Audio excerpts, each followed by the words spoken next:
Paramashivoham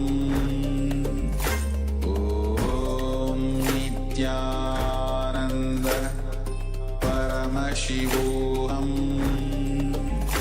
Om Nityananda Paramashivoham Om Nityananda Paramashivoham Om Nityananda Paramashivoham Om Nityananda Paramashivoham Om Nityananda Paramashivoham Om Nityananda Paramashivoham Om Nityananda Paramashivoham Om Nityananda Paramashivoham Om Nityananda Paramashivoham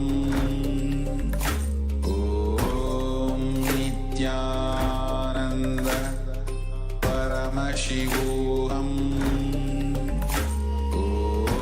Om Nityananda Paramashivoham Om Nityananda Paramashivoham Om Nityananda Paramashivoham Ananda Paramashivoham Om Nityananda Paramashivoham Om Nityananda Paramashivoham Om Nityananda Paramashivoham Om Nityananda Paramashivoham Om Nityananda Paramashivoham Om Nityananda Paramashivoham Om Nityananda.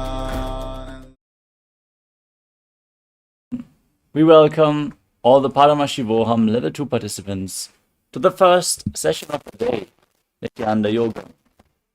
Let us all now settle down on our yoga mats with the Panchapatram and Udani ready, 1 cup with a spoon and some water for the ritualistic cleansing.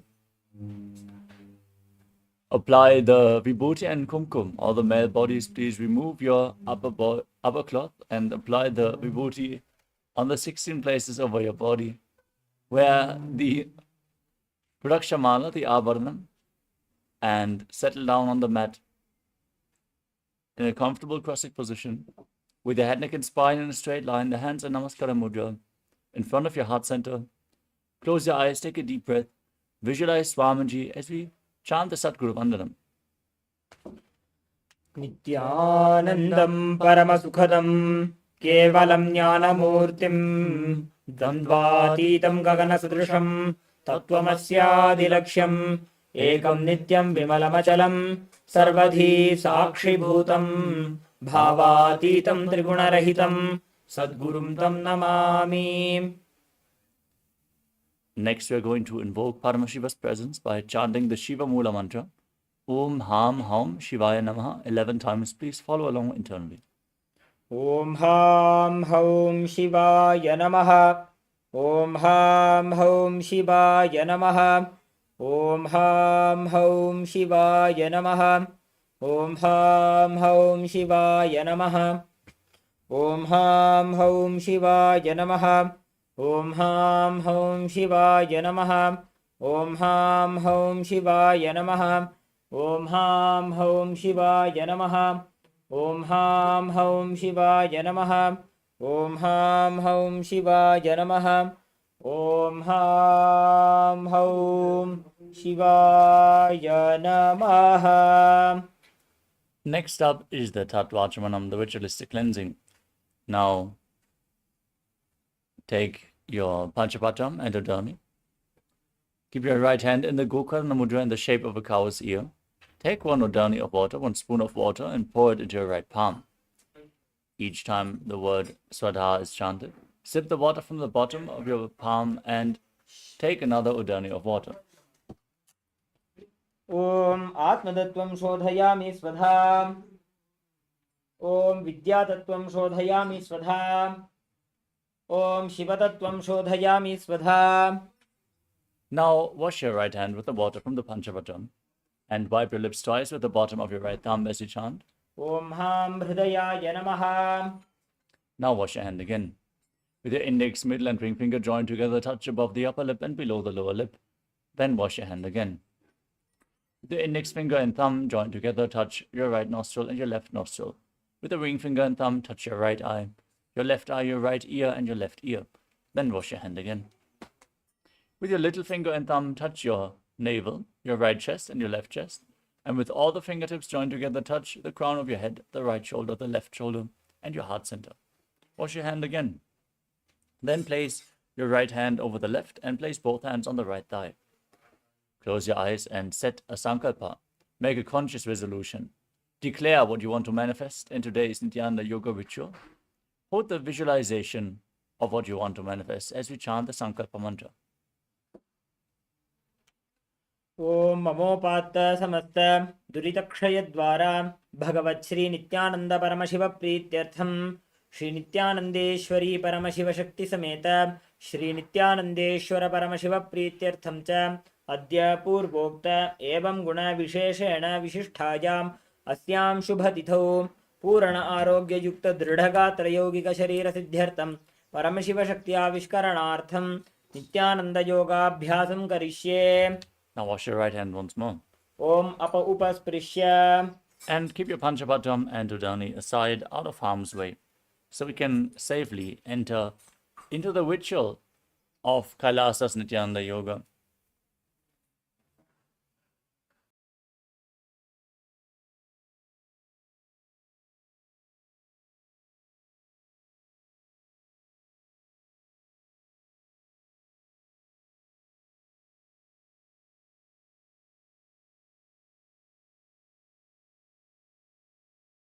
Starting off with the first asana of the sequence, Sukhasana. Sit in a comfortable cross-legged position with your head, neck, and spine in a straight line. Keep your hands on top of your knees in Bindu Mudra with index fingers and thumbs together.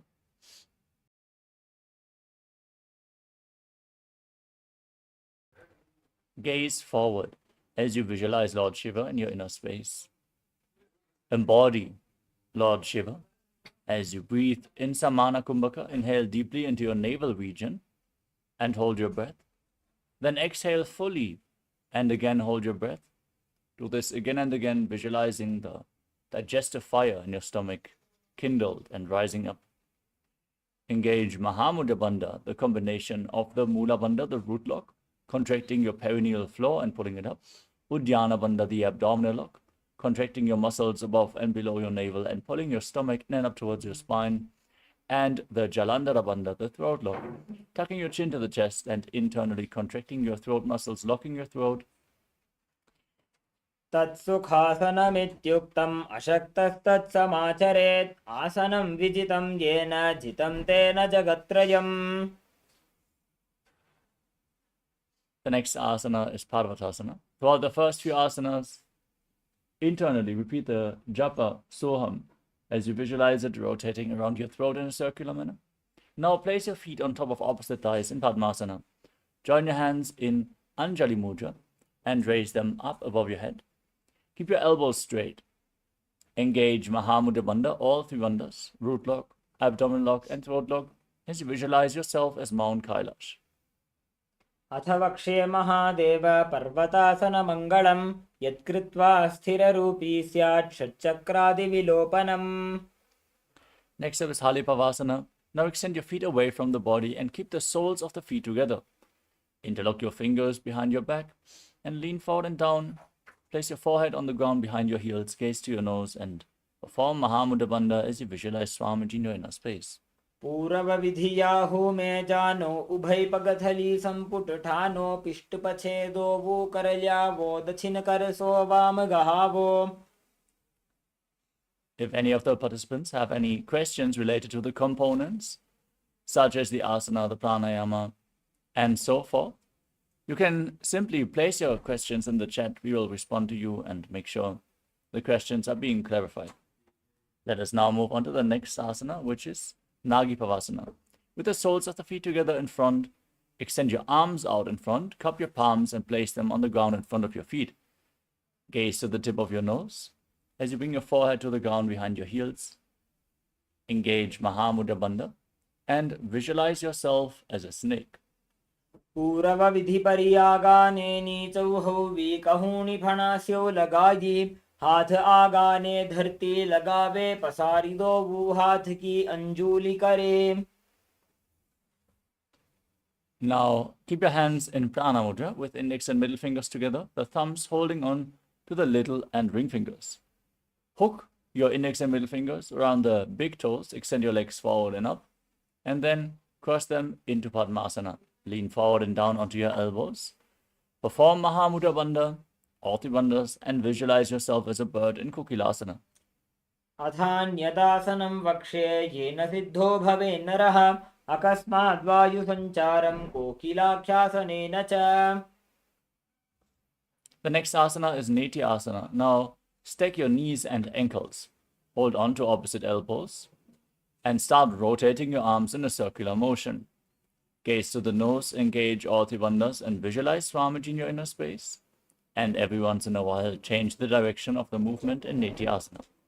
घोड़ा बावां पाद की आशमा हिली सोज दच चरण को बार लौता परिगुल्फ समोज. The next asana is Gajasana. Now place your hands flat on the ground, shoulder width apart, raise your hips up high. And now scoop your head and chest forward and down as you pull your stomach in and up in Uddiyana Bandha. And visualize yourself as an elephant in Gajasana. निब्जं पादाग्रे भूमौ गृत्वा लम्बी भुजा मस्तकाग्रे निधाय. Next up is Rikshasana. From the same posture, now press one heel to the mat and lift the other heel up, alternating on both sides again and again. Pull your stomach in and up and visualize yourself as a bear in a Rikshasana. एकैकं पादमाकुञ्च्य गजासनं कुर्यात् वृक्षासनं भवति. The next asana is Vaishyasana. Now stand on the tips of your big toes if you can. Bring your hands to the chest in Hridaya Mudra, index, middle and ring fingers joined together. Pull your stomach in and up and visualize Swamiji in your inner space. केशेन पादयुगलं बद्ध्वा तिष्ठेत् अधोमुखः अथ वैश्याः वक्षे यत्कृत्वा सत्यवान् भवेत्. Next up is Urdhva Janukarana. Now stand in Arimandi posture, heels together, toes pointing outwards and knees bent. Remember Arimandi, since we are going to perform it through our various karanas. Now bring your hands to the chest and then raise one knee up along the center of your body in a circular motion. Follow along with the respective hand again and again.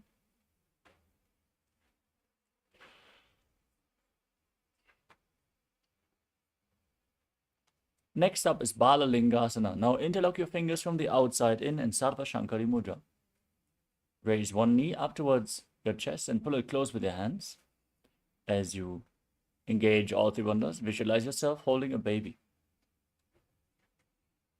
एकं जानु उरसि आलिङ्ग्य स्थातव्यं बाललिङ्गनं भवति. Next up is Pada Pidanasana. Now pull the foot behind towards your buttocks with both hands interlocked in Padusha Mudra. As you engage all three bandhas, Mahamudra Bandha, visualize Swamiji in your inner space. स्थित्वैकस्मिन् पादतले कराभ्यां वेष्टयत्तनुं पृष्ठे संस्थाप्य यत्नेन पादपीडनमासनम्. The next asana is Natarajasana. Now hold the sole of the foot from the inside.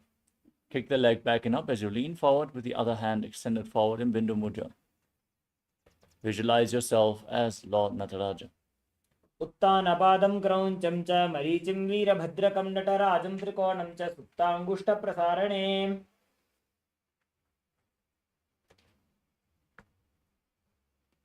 Now repeat Balalingasana on the other side. Again, interlock your fingers from the outside in Sarva Shankari Mudra. Pull the other knee towards your chest as you visualize yourself holding a baby. एकं जानु उरसि आलिङ्ग्य स्थातव्यं बाललिङ्गनं भवति. Now, bring the foot behind towards your buttocks. Hold it with both hands interlocked in Padusha Mudra as you visualize Swamiji in Paramashivoham. स्थित्वैकस्मिन् पादतले कराभ्यां वेष्टयेत्तनुं पृष्ठे संस्थाप्य यत्नेन पादपीडनमासनम्. Now, let's move on to Natarajasana. Hold the sole of the foot and kick the leg back and up as you extend the hand in Bindu Mudra. Visualize yourself performing the cosmic dance as Lord Nataraja in Natarajasana. उत्तानपादं क्रौञ्चं च मरीचिं वीरभद्रकं नटराजं त्रिकोणं च सुप्ताङ्गुष्ठप्रसारणे. We move on to Ardhari Chakrana from Arimandi posture. Bring your hands to the chest, then step the right foot behind the left. Swing the right arm back and forth like a pendulum. Gracefully move your fingers one by one. Place the hand over the nose, uncross your ankle, step the left foot behind, and repeat the movement.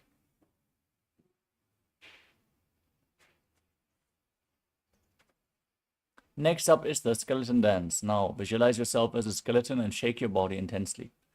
Hold the visualization of all the bones of your body as you move all your bones intensely. When you drop the visualization, just return, visualize yourself as a skeleton.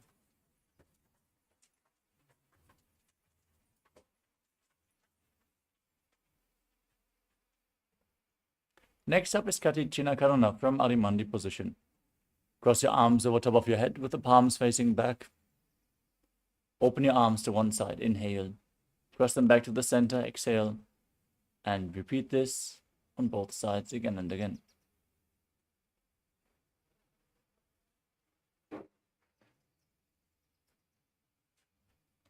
The next asana is Tadasana. Now stand on the tips of your toes and raise your arms up parallel above your head.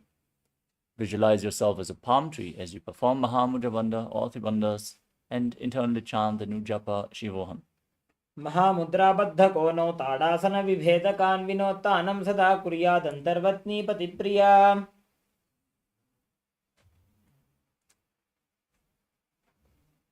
Next up is Uttanasana. From a standing position, lean forward and down. Place your hands flat on the mat if you can. If you cannot reach the ground, that is no problem. Just lean down as low as possible. Bring your head towards the knees. Engage Mahamudra Bandha. Lock the perineum. Pull the stomach in and up and lock your throat as you visualize Swamiji in Uttanasana. महामुद्राबद्धको नो ताडासन विभेदकान् विनोत्तानं सदा कुर्यादन्तर्वत्नी पतिप्रिया.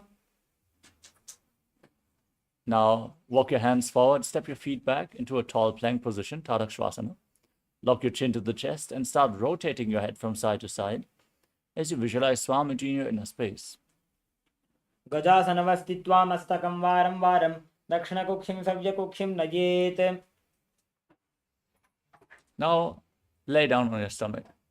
Keep your hands at the side of your chest.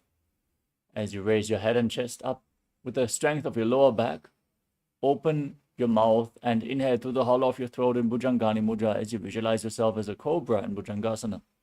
अङ्गुष्ठनाभिपर्यन्तम् अधो भूमो विनिन्यसेत् कराभ्यां च धरां धृत्वा ऊर्ध्वशीर्षफणीवहि.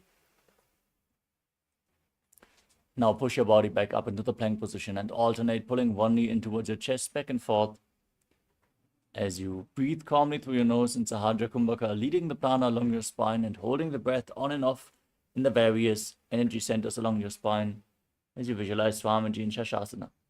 गजासन संस्थितो जानुद्वयमाकुञ्च्य वारं वारं कर्तव्यं शशासनं भवति. Now step one foot in between the two hands. Jump the front foot back and bring the other foot in between the hands simultaneously as you visualize yourself pulling a chariot in the Rathasana. गजासन संस्थितो एकैकं पादं पुरोमार्गेण भ्रामयित्वा कर्तव्यं रथासनं भवति. Now rise up. Keep the front knee bent at a 90-degree angle and the back toes facing sideways as you raise your arms up parallel above your head. Gaze to your third eye. Pull your stomach in and up in Uddiyana Bandha and visualize yourself as Lord Viravatta in Viravatasana. वासिष्ठमथ कौण्डिन्यं ऊर्ध्वकुक्कुटमेव च. Now exchange the position of your feet. Keep the other leg at front and bend the front knee at a 90-degree angle. Raise your arms up, gaze up. Visualize yourself as Lord Viravatta with 8 arms in Viravatasana. वासिष्ठमथ कौण्डिन्यं ऊर्ध्वकुक्कुटमेव च. The next asana is Vrikshasana. Now raise one foot towards the inner opposite thigh with the heel against the perineum. Join your hands in Anjali Mudra and raise them up straight above your head. Engage Uddiyana Bandha and visualize yourself as a tree. वामोरुमूलदेशे च यां यं पादं निधायतु तिष्ठेत्तु वृक्षवद्भूमौ वृक्षासनमिदं विदुः. Now bring the raised foot on top of the opposite hip. Join your hands in Namaskara Mudra in front of your chest and visualize yourself as Lord Garuda in Garudasana. गरुडासनमावक्षे येन ध्यानं स्थिरं भवेत् सर्वदोषाद्विनिर्मुक्तो भवतीह महाबली. Now repeat Vrikshasana, the tree posture, as you raise the other foot towards the perineum with the hands extended up in Anjali Mudra. वामोरुमूलदेशे च यां यं पादं निधायतु तिष्ठेत्तु वृक्षवद्भूमौ वृक्षासनमिदं विदुः. Bring the raised foot on top of the opposite hip. Join your hands in Namaskara Mudra and visualize yourself as Lord Garuda with big wings on your back in Garudasana. गरुडासनमावक्षे येन ध्यानं स्थिरं भवेत् सर्वदोषाद्विनिर्मुक्तो भवतीह महाबली. The next asana is Trikonasana. Now step one foot forward and the other foot far back. Back toes facing sideways. Keep your knees straight as you extend your arms out parallel to the ground. Lean forward and down. Place one hand by the foot and point the other arm up towards the sky as you gaze up along the raised arm and visualize yourself as a triangle. उत्तानपादं क्रौञ्चं च मरीचिं वीरभद्रकं नटराजं त्रिकोणं च सुप्ताङ्गुष्ठप्रसारणे. Now exchange the position of your feet. Extend your arms out, lean forward and down. Place the other hand to the foot and extend the opposite arm. Gaze up as you visualize yourself as a triangle in Trikonasana. उत्तानपादं क्रौञ्चं च मरीचिं वीरभद्रकं नटराजं त्रिकोणं च सुप्ताङ्गुष्ठप्रसारणे.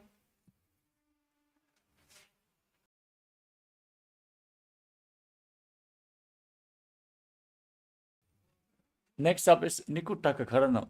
From Adimandi position, raise one heel off the ground and bring your hands to the chest with the palms facing each other. Now stomp the raised heel to the ground and lift the other heel up again and again.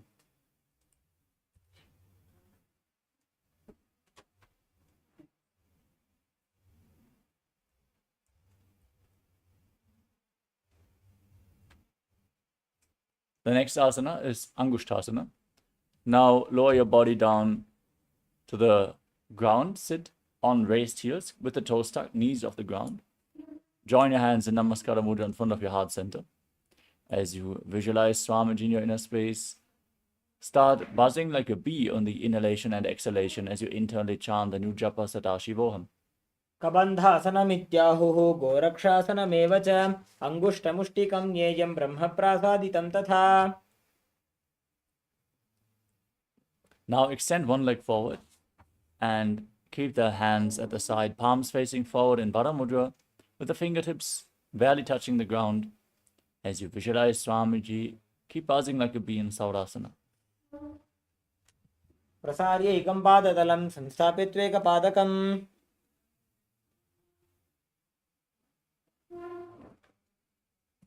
Now hold on to the big toe of the front foot in Paramudra as you hold the back heel with the other hand.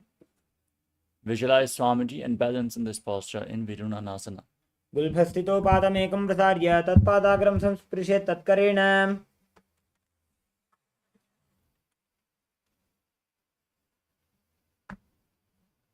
Next up is Saurasana. On the other side, extend the other leg forward and keep your hands at the side, palms facing forward. Vara Mudra. Visualize Swamiji in your inner space. प्रसार्य एकं पादतलं संस्थाप्य त्वेकपादकम्. Now, hold on to the big toe of the front foot and the back heel as you visualize Swamiji in your inner space in Vidhananasana. कुल्भस्थितो पादमेकं प्रसार्य तत्पादाग्रं संस्पृश्य तत्करेण.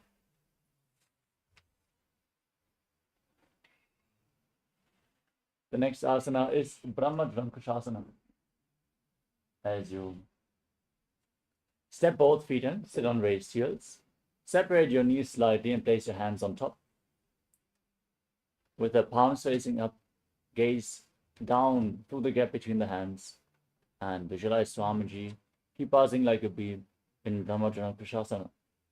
दो फणा पानी होए वैसे AD दो गुदानी वैसे कोरपक धलियां की माहिली Ayush माहेरा शेमिली. Next up is Kapilasana. Now drop your knees to the mat and sit on raised heels. Keep your hands on your thighs or knees.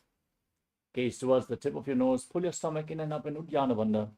And visualize yourself as Sage Kapila Muni, the founder of Mahan Ironic Pita in Kapilasana. उभय पगतली सिमट हरावे तिनको माहिली core मिलावे. Next up is Padala Gurukasana. Maintain the same posture, but shift your gaze to your third eye and visualize Swamiji in your inner space. उभय पगतली सिमट हरावे तिनको माहिली core मिलावे. Next up is Suryasana. Now raise your knees off the ground and bring the soles of the feet together. Thumbs and little fingers touching. Open up your palms, resembling a lotus flower in Padma Mudra as you raise your arms up above your head. Gaze up through the gap between the palms as you visualize Lord Surya in your inner space. Pull your stomach in and up in Suryasana. एडी दो गुदा तरियाणे फणा पानी बैठक पुनिठाने. Next up is Mandukasana. Place your knees and your feet flat on the ground. Your hands on top of the knees. Press your tongue flat against the palate of the mouth in Manduki Mudra. As you gaze up towards your third eye, visualize yourself as a frog. Breathe calmly through your nose in Sahadra Kumbhaka.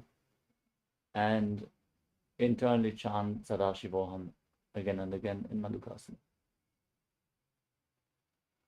पादतलौ पृष्ठदेशे अङ्गुष्ठे द्वे च संस्पृशे जानुयुग्मं पुरस्कृत्य साधयेन् मण्डुकासनम्.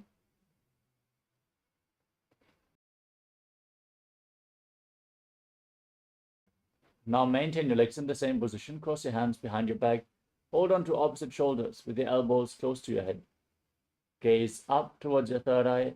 Press your tongue flat against the palate of the mouth as you pull your stomach in and up in Uddiyana Bandha.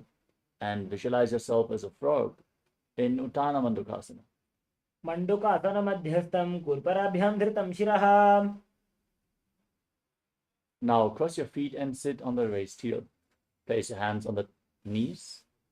Gaze to the tip of the nose and stick your tongue out. Exhale forcefully through your mouth again and again as you visualize yourself as a lion in Simhasana, the lion posture. दक्षिणं सव्यगुल्फेन दक्षिणेन सुपेतरं हस्तौ शजान्वो संस्थाप्य स्वाञ्जलिश्च प्रसार्य च.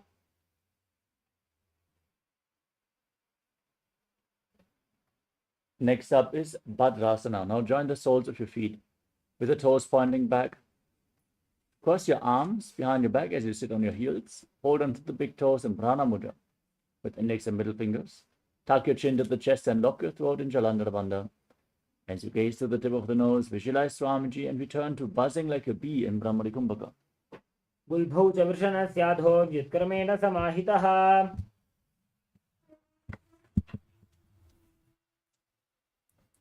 The next asana is Kakabhushandya asana.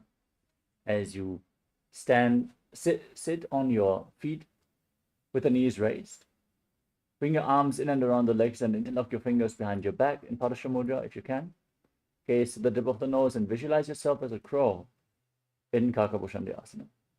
प्रथमे वेसक उकडठाने दोवु हाथ पगमी च आने.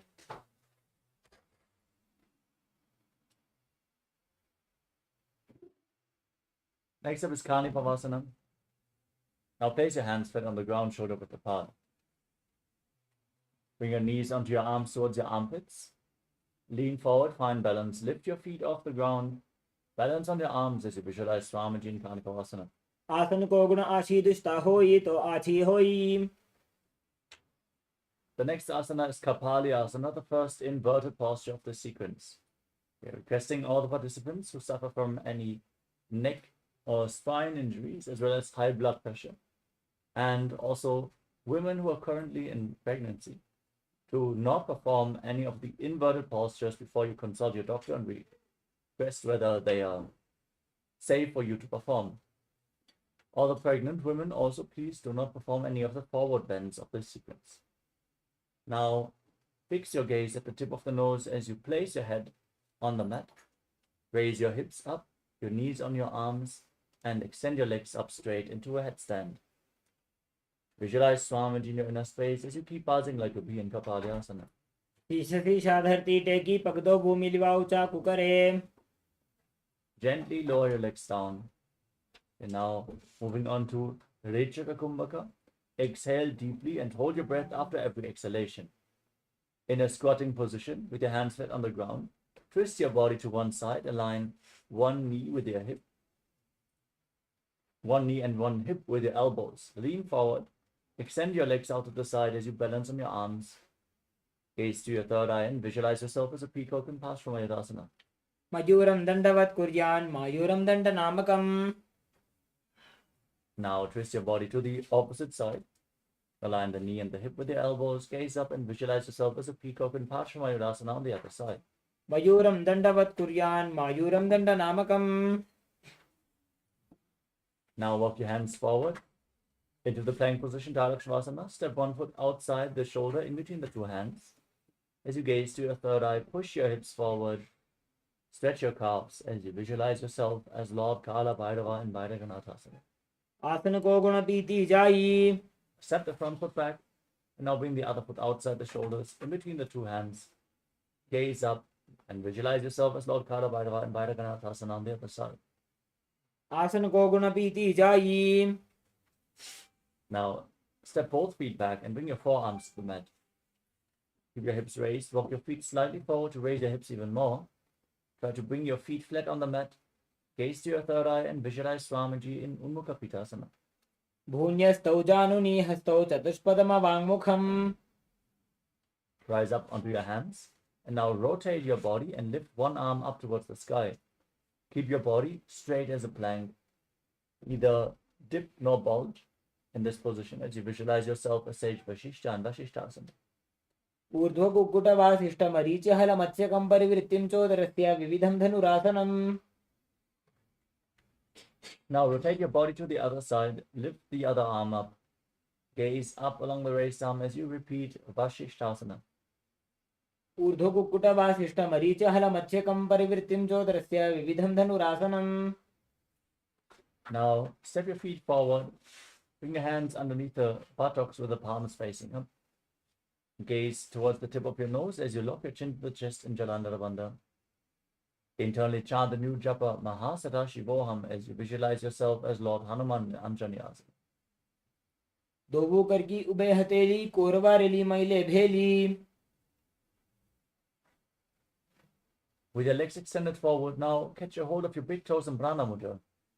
Index and middle fingers as you engage Mahamudra Bandha and visualize Swamiji in Paschimottanasana. जानो परिललाटन्तो पश्चिमं ताणमुच्यते येन केन प्रकारेण सुखं धार्यं च जायते. The next asana is Ugrasana. Now slightly separate your feet and interlock your fingers around your neck as you lean forward and down. Push your body forward by the strength of your core. Squeeze your core as you perform Mahamudra Bandha and visualize Kali in your inner space in Ugrasana. स्वपाणिभ्यां दृढं धृत्वा जानो परिशिरोऽन्यसेत् आसनोऽग्रमिदं प्रोक्तं भवेदनिलदीपनम्. The next asana is Marichi Asana. Now step one foot in towards the perineum. With the knee raised, bring your arm in and around the raised knee. Interlock your fingers behind your back. Lean down forward as low as you can with the head towards the knee as you visualize yourself as Sage Marichi in Marichi Asana. उत्तानपादं क्रौञ्चं च मरीचिं वीरभद्रकं नटराजं त्रिकोणं च सुप्ताङ्गुष्ठप्रसारणे. Now drop the raised knee and hold onto the front foot with both hands as you gaze to your nose. Engage Mahamudra Bandhan, visualize Swamiji in Mahamudasana. महामुद्रां प्रवक्ष्यामि तन्त्रेऽस्मिन् मम वल्लभे यां प्राप्य सिद्धासिद्धिं च कपिलाद्याः पुरागताः. Exchange the position of your feet, keep the opposite knee raised, heel against the perineum, lean forward and interlock your fingers behind your back in Asana. उत्तानपादं क्रौञ्चं च मरीचिं वीरभद्रकं नटराजं त्रिकोणं च सुप्ताङ्गुष्ठप्रसारणे. Drop the raised knee to the side, hold onto the front foot, engage all the bandhas. Exhale fully as you gaze to your nose and visualize Swamiji in Mahamudasana. महामुद्रां प्रवक्ष्यामि तन्त्रेऽस्मिन् मम वल्लभे यां प्राप्य सिद्धासिद्धिं च कपिलाद्याः पुरागताः.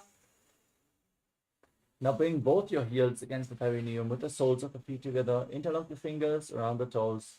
Push your knees down to the ground as you gaze up towards your third eye. Visualize Swamiji in Bhadrasana too.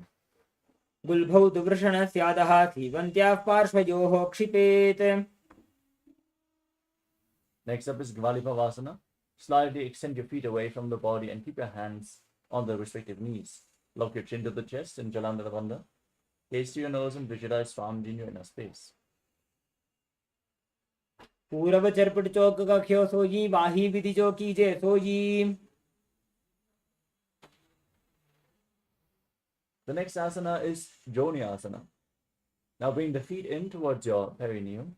Hold the soles of the feet with both hands and lean forward and down as low as possible.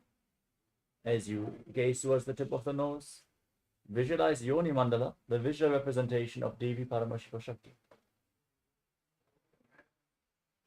दोवो पकतली संबुट करे एड़ी मेड़ के ढिंग धरे.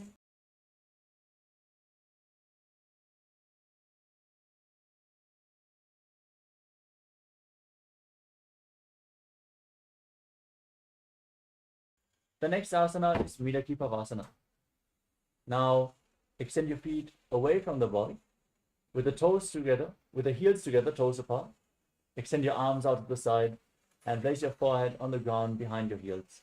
Gaze towards the tip of your nose and visualize Swamiji in your inner space. पूरव विधि परिपकथली संपुट शोल एड़ी मिली राशे.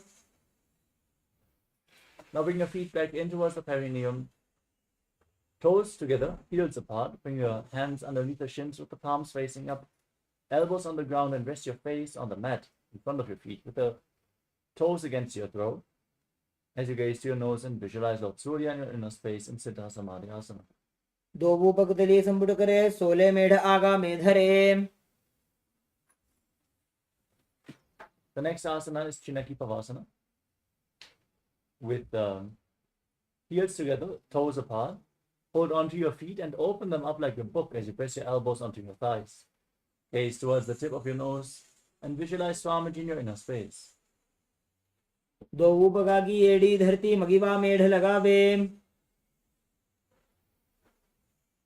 Next up is Charapata Chokasana. Now bring the soles of your feet together and place your hands on top of the respective knees. Gently push your knees down towards the ground as you gaze up towards your third eye and visualize Swamiji in your inner space, internally chanting Mahasadashivoham in Charapata Chokasana.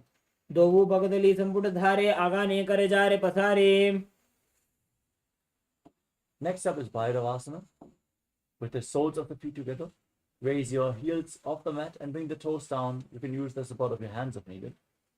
Place your hands on top of the knees. As you bring your knees to the mat, your hands in Bindu Mudra, index fingers and thumbs together. As you visualize yourself as Lord Kala Bhairava, gaze to your third eye in Bhairavasana. उल्भव संपीड्य चान्योन्यं व्युत्कर्मेणोत्थितं शनैः जान्वोः पार्श्वगतौ हस्तौ दण्डवद्भैरवासनम्. Next up is Samanasana. Now, bring one heel against your perineum and lift the sole of the other foot against your chest with both hands. Gaze up towards your third eye and visualize Swamiji in your inner space. Exhale fully in Rechaka Kumbhaka. Hold the breath in the Mooladhara Chakra in Samanasana. समानासनमावक्षे सिद्धमन्त्रादि साधनात्. Now lift the leg over top of your shoulder Keep your hands at the side and extend the opposite leg forward and up. Gaze up towards your third eye as you visualize Swamiji in Apanasana. केवलं पादमेकं च स्कन्धे चारोप्य यत्नतः एकपादेन गगने तिष्ठेत दण्डवत् प्रभो. The next asana is Samanasana. Now keep the other heel against the perineum. Hold the opposite sole of the foot against your chest. Gaze towards your third eye as you visualize Swamiji in your inner space. समानासनमावक्ष्ये सिद्धमन्त्रादिसाधनात्. Now lift the leg over your shoulder and extend the opposite leg forward and up. With your hands at the side. Gaze to your third eye and visualize Swamiji in Apanasana. केवलं पादमेकं च स्कन्धे चारोप्य यत्नतः. Now stack your knees in front of your body and keep your heels outside the hips. Keep your hands on the top knee. Gaze to your nose. Visualize the face of a cow as you press your tongue flat against the palate of the mouth without touching your teeth, and hiss through the teeth as you inhale through your mouth. Internally chant the japa Om Nityanandoham in Gomukhasana. सव्ये दक्षिणगुल्फं तु पृष्ठपार्श्वे नियोजयेत्. Now maintain your legs in the same position. Hold on to the big toes in Prana Mudra. Pull your stomach in and up in Uddiyana Bandha and visualize yourself as Rishikana Suya and Anasuyasana. दक्षिण गोड़ों नीचे उठाने बाहों ताके ऊपर आने. Next up is Anasuyasana 2. Now interlock your fingers behind your back, gaze to your nose and lean forward and down. Try to bring your nose to the mat while visualizing yourself as Rishikana Suya. जीमणा गोदा की संधि उपरिड़ा वागोड़ा की संधि.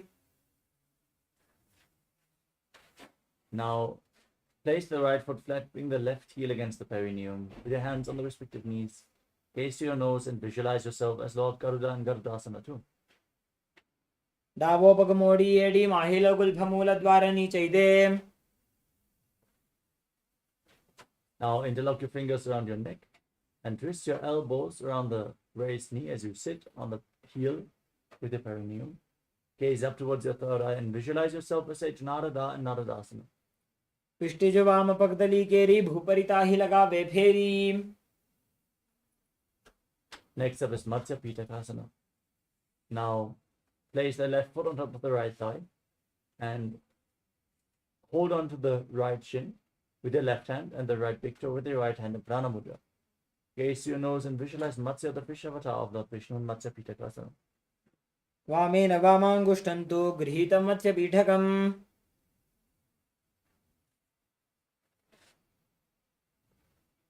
The next asana is Gomukhasana on the other side. Now again stick your knees, interlock your fingers on the top knee, gaze to your nose. Visualize the face of a cow in Gomukhasana. सव्ये दक्षिणगुल्फं तु पृष्ठपार्श्वे नियोजयेत्.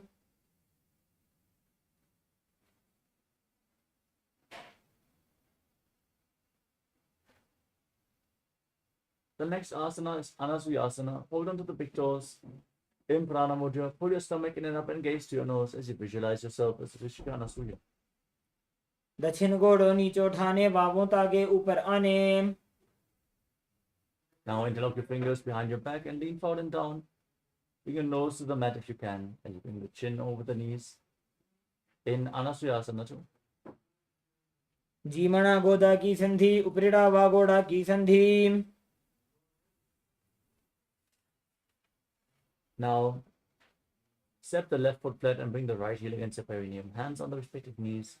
Gaze to your nose and visualize yourself as Lord Garuda and Garudasana too. Davos पग मोड़ी AD माहिलो गुल्फमूल द्वार नीचैदे. Next up is Naradasana. Now raise the perineum onto the heel, interlock your fingers around your neck and twist your elbows around the raised knee. Gaze to your third eye as you visualize yourself as Narada and Naradasana. पिष्टिज वाम पगदली केरी भूपरिता ही लगावे फेरी. Next up is Matsya Pitakasana. Now place the right foot onto the left thigh and hold onto the left shin and big toe as you gaze to your nose and visualize Matsya, the fish avatar of Lord Vishnu. वामेन वामांगुष्ठं तु गृहीतं मत्स्य पीठकम्. The next asana is Matsyendrasana. Extend your feet away from the body and then place the left foot onto the right thigh. Raise the right knee and twist the left elbow around the raised knee with the hand by the neck, the right hand on the mat behind you. Gaze up towards your third eye as you visualize Sage Matsendranath, the master of Hatha Yoga. उदरं पश्चिमाभासं कृत्वा तिष्ठति यत्ततः नम्राङ्गं वामपादं हि दक्षजानुपरि न्यसेत्. Now, extend your hand down to the front foot and hold onto the big toe in Prana Mudra. Gaze up towards your third eye as you place the other hand on the respective ear, visualizing yourself as a camel in Kubasana. आसन को गुण झोलो जाए.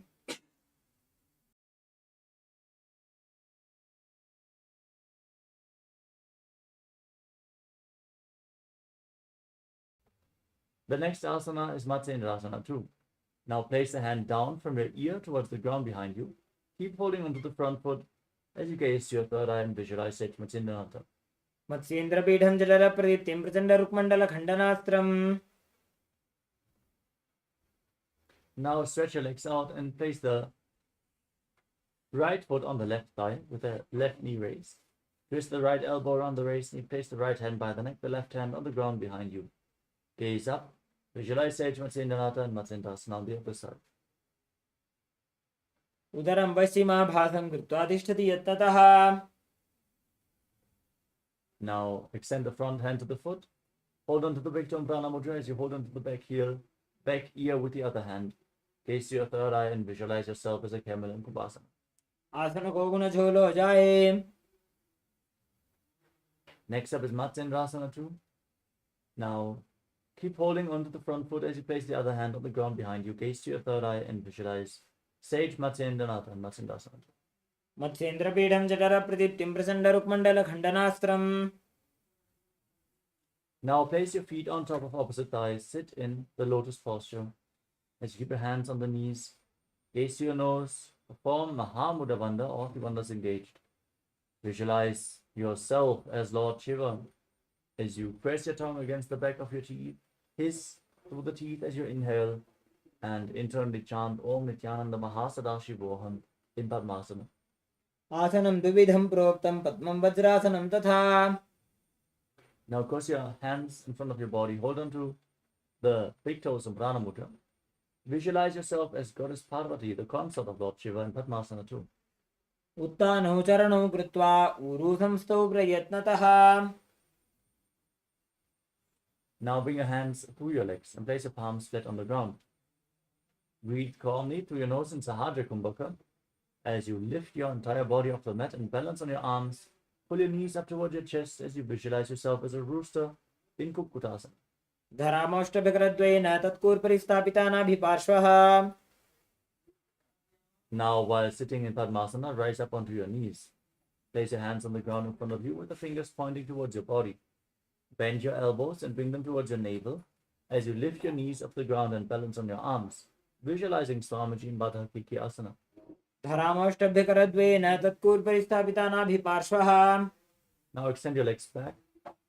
Rest your navel on your elbows and lift your legs up straight off the ground in Mayurasana, visualizing yourself as a peacock. अथ वक्षे Mahadev मयूरासनमुत्तमम्. Now lay down on your stomach.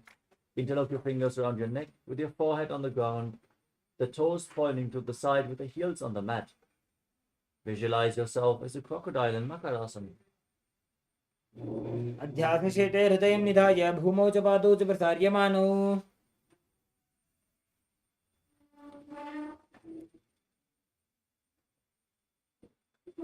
Now place your hands on the ground next to your shoulders and raise your legs up off the mat.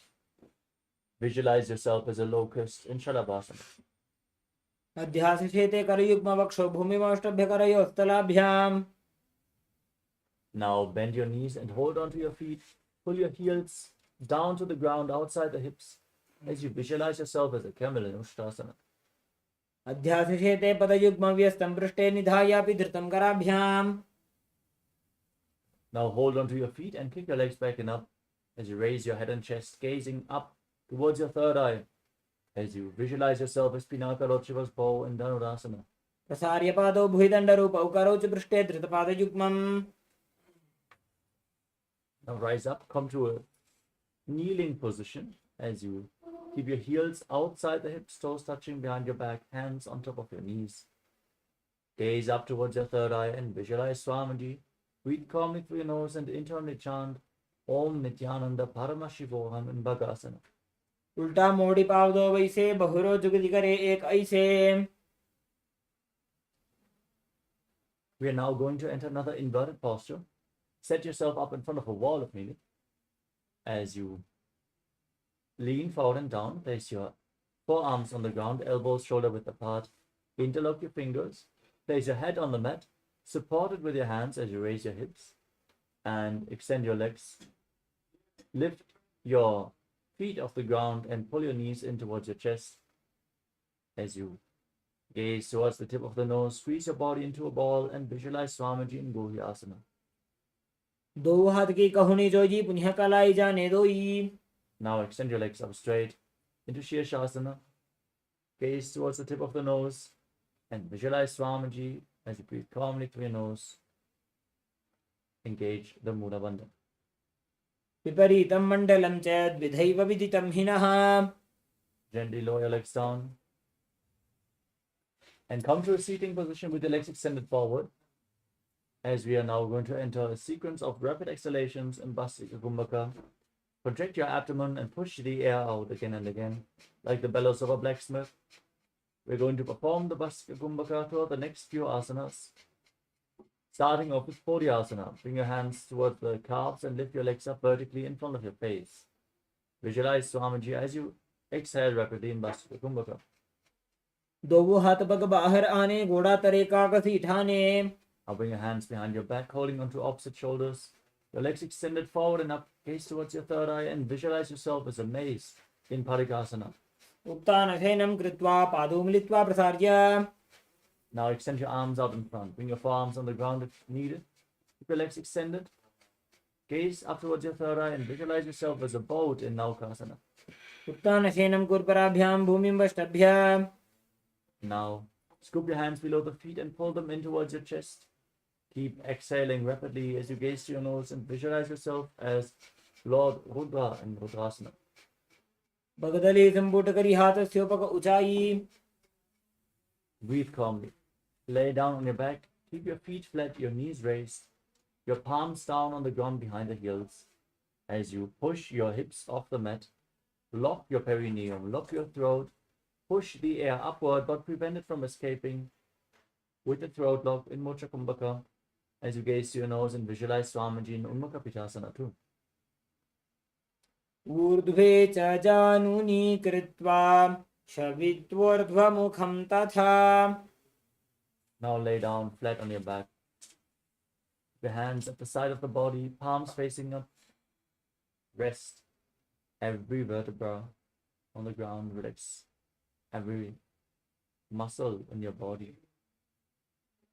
Completely unclutched from any micro movements of the body and mind.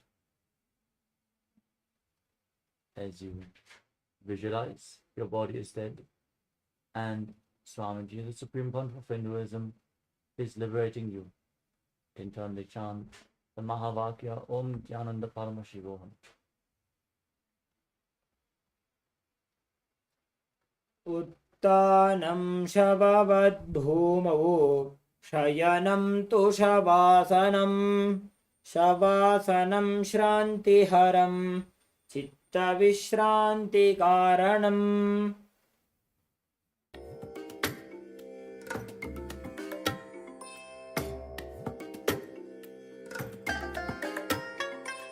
I bless you all. Let you all open all your three eyes and manifest the powers of Mahasadashiva. Om Nityananda Paramashivoham. Om Nityananda Paramashivoham. Om Nityananda Paramashivoham. Om Nityananda Paramashivoham. Om